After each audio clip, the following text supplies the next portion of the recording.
Bayangkan kalian sedang ada di tepian pantai, merasakan lembutnya angin sepoi-sepoi, semilir, membuat kalian merasa nyaman, hanya sedikit dingin, dan juga perasaan yang aneh di sekujur tubuh kalian, merinding.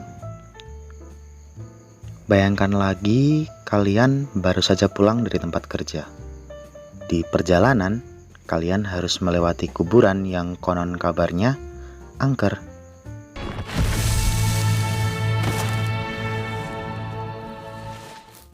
Tiba-tiba ada suara burung hantu di belakang kalian. Sekali lagi, bulu kuduk kalian berdiri, merinding. Kalau kita pikir hanya sedikit saja, harusnya rasa dingin dan rasa takut itu tidak ada hubungannya. Kenapa bisa dua perasaan yang hampir berlawanan itu menghasilkan fenomena biologis yang sama? Memangnya bagaimana cara kerja merinding? Apakah merinding ada gunanya untuk tubuh kita? Apa cuma manusia saja yang bisa merinding? Dan bagaimana tepatnya merinding bisa jadi bukti evolusi pada manusia? Mari kita bahas.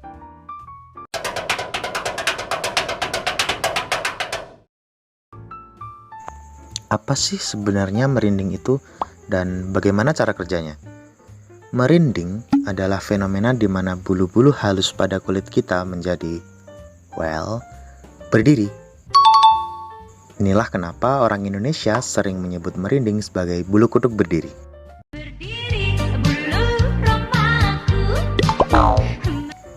Ini sebenarnya miskonsepsi karena manusia jelas tidak punya bulu.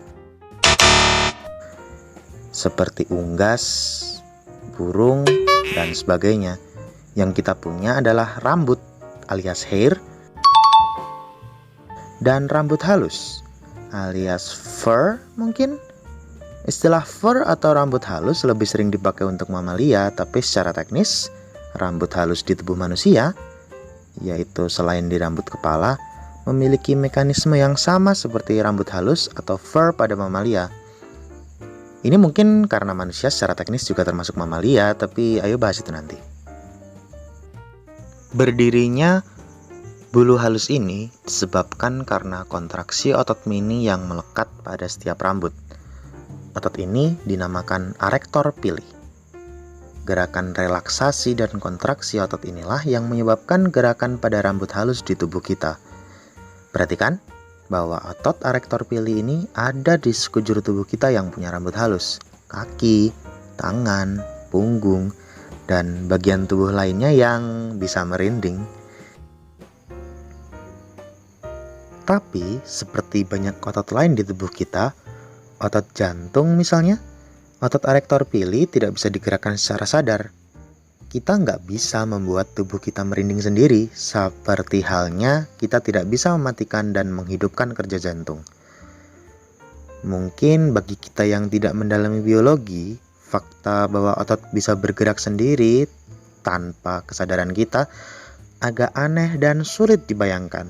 Tapi tubuh kalian melakukan ini setiap saat. Banyak otot di tubuh kita yang bergerak tanpa kita suruh, bahkan kita sendiri tidak sadar ototnya bergerak. Tentunya, otot arektor pili tidak bergerak dengan sendirinya. Apa coba yang membuat arektor pili berkontraksi? Atau lebih tepatnya, kuncinya adalah adrenalin. I never done this before. I ain't never done it before either, alright? I ain't starting now. Look, you brought her here, and that means that you're gonna give her the shot. The day that I bring an OD bitch to your house, then I give her the shot. Give her the shot. Loh, kok adrenalin?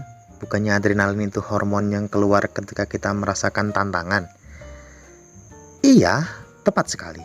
Salah satu kondisi di mana tubuh kita memproduksi adrenalin adalah ketika kita merasakan bahaya, tertantang.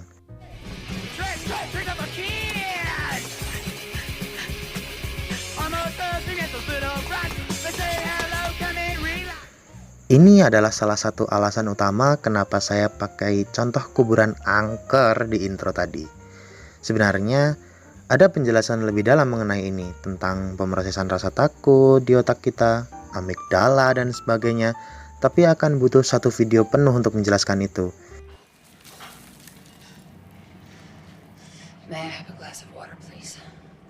Jadi saya akan kasih gambaran sedikit saja. Intinya, ketika tubuh kita mendeteksi bahaya, mata atau telinga kita misalnya, salah satu bagian otak kita, namanya amigdala, akan mengirimkan sinyal ke kelenjar adrenal. Kelenjar adrenal inilah yang berperan untuk memproduksi adrenalin yang disebarkan ke seluruh tubuh, termasuk otot erektor pili. Ketika adrenalin menyentuh otot erektor pili akan berkontraksi, membuat kita merinding seperti yang dijelaskan di awal tadi. Biasanya ada sedikit miskonsepsi mengenai adrenalin. Contohnya, adrenalin hanya keluar ketika kita merasakan bahaya. Ini miskonsepsi ya.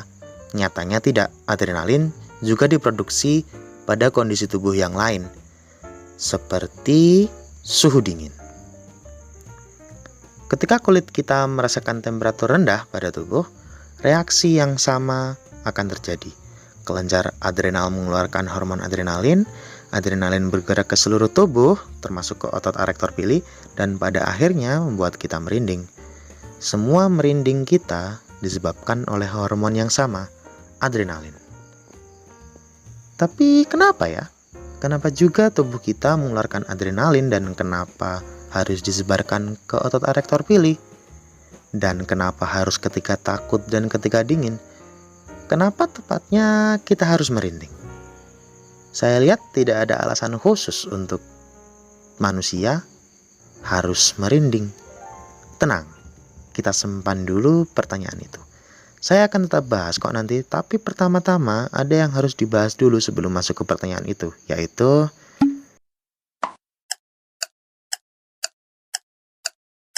enggak. Ya, terima kasih sudah menonton videonya. Enggak dong. Tapi serius, ternyata tidak cuma manusia yang mengalami ini, merinding. Faktanya, semua mamalia dan beberapa unggas juga mengalami merinding. Pada dasarnya, semua hewan yang memiliki bulu halus sudah pasti mengalami merinding dengan respon yang sama seperti manusia. Kalian mungkin tidak terlalu notice atau bahkan tidak sadar sama sekali kalau anjing dan kucing peliharaan kalian melakukan ini setiap saat.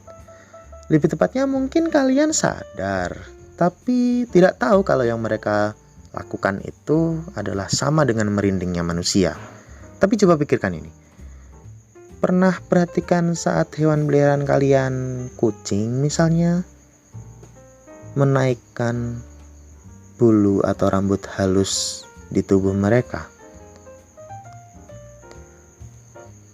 Mengejutkannya, ternyata ini sama persis dengan merindingnya manusia. Diperhatikan sejenak saja bahkan, kita sudah bisa menyimpulkan kalau ini benar-benar fenomena yang sama. Rambut di seluruh tubuh berdiri dan terjadi sama-sama ketika kita merasa terancam. Dan bahkan, sebagian kucing juga melakukan ini, yaitu menaikkan bulu ketika kedinginan, persis seperti merindingnya manusia. Ada banyak alasan kenapa kita tidak notice hal ini terjadi pada kucing. Tapi alasan terbesarnya adalah karena memang sebenarnya kita tidak terlalu notice pada merinding, termasuk pada manusia lain. To be fair, merinding memang bukan kegiatan sosial seperti sedih, gembira, terkejut, dan sebagainya. Kita bisa melihat orang lain sedih, gembira secara jelas gamblang di mata kita.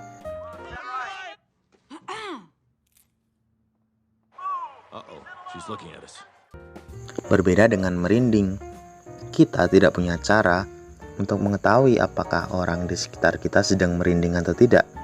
Karena merinding tidak bisa diekspresikan secara sosial. Kalau kita saja tidak perhatikan atau notice orang lain merinding, wajar dong kalau kita sama-sama tidak bisa notice peliharaan kita melakukan hal yang sama. Kucing kita sebenarnya merinding juga setiap saat. Tapi karena kita tidak tahu orang lain itu merinding seperti apa, wajar saja kalau kita tidak tahu apa yang sebenarnya mereka rasakan. Tentunya merinding pada hewan punya alasan biologi yang jelas. Ketika kucing-kucing peliharaan kalian dingin, mereka cenderung menaikkan atau mendebalkan bulunya kan? Ini disebabkan karena rambut di tubuh yang berdiri bisa menangkap panas. Ini sebenarnya persis seperti kita manusia memakai selimut atau jaket. Karena tubuh kita dan tubuh kucing menghasilkan panas, maka daripada membuat panas tubuh kita tersebar ke udara di sekitar kita, lebih baik disimpan dan dipakai untuk menghangatkan kulit. Bulu yang berdiri, selimut, jaket, sama-sama melakukan itu, menangkap panas tubuh untuk dimanfaatkan sebagai media penghangat. Di sisi lain, ketika hewan merasa terancam, mendekatkan rambut di seluruh tubuh mereka bisa membuat hewan itu terlihat jadi lebih besar. Kemampuan untuk menjadi terlihat lebih besar terbukti dapat membuat predator atau ancaman selain predator, misal kucing lain atau anjing atau hewan lain yang menurut mereka ancaman, akan berpikir dua kali untuk menyerang. After all, yang mereka serang tiba-tiba jadi lebih besar. Hal ini bisa digunakan untuk menyerang balik atau memberi kesempatan untuk lari. Memang kemampuan untuk merinding sangat berguna untuk keberlangsungan hidup hewan-hewan ini. Survival for the fittest. Dan ketika kita membicarakan survival, tentunya kita akan membahas hal yang paling dekat dengan survival, yaitu evolusi. Atau bisa dibilang terdengar aneh ya. Memang, apalagi biasanya pembuktian teori evolusi diawali dengan penemuan-penemuan fosil manusia purba dan sebagainya. Tapi tidak. Ternyata bukti keberadaan evolusi, proses yang dilalui seluruh kehidupan di bumi, juga ada pada manusia dan sering kita alami. Sangat dekat dengan kita. Merinding dengan sedikit insight bisa jadi adalah salah satu pembuktian bahwa kita, manusia, adalah bagian dari evolusi, produk evolusi. Ayo bawa pertanyaan yang belum terjawab kita tadi. Kenapa tepatnya kita harus merinding? Apa sih gunanya merinding untuk manusia? Ingat, kita sudah bahas di bagian sebelumnya mengenai kucing. Kucing merinding karena dua alasan. Menangkap panas tubuh ketika dingin dan terlihat lebih besar ketika merasa terancam. Manusia jelas merinding bukan dengan alasan yang sama. After all, kita tidak punya rambut di sekujur tubuh yang bisa membuat kita hangat saat dingin, apalagi terlihat lebih besar ketika terancam. Atau benarkah? Oke. Bayangkan jika manusia punya semua itu, bulu atau rambut halus di sekujur tubuh.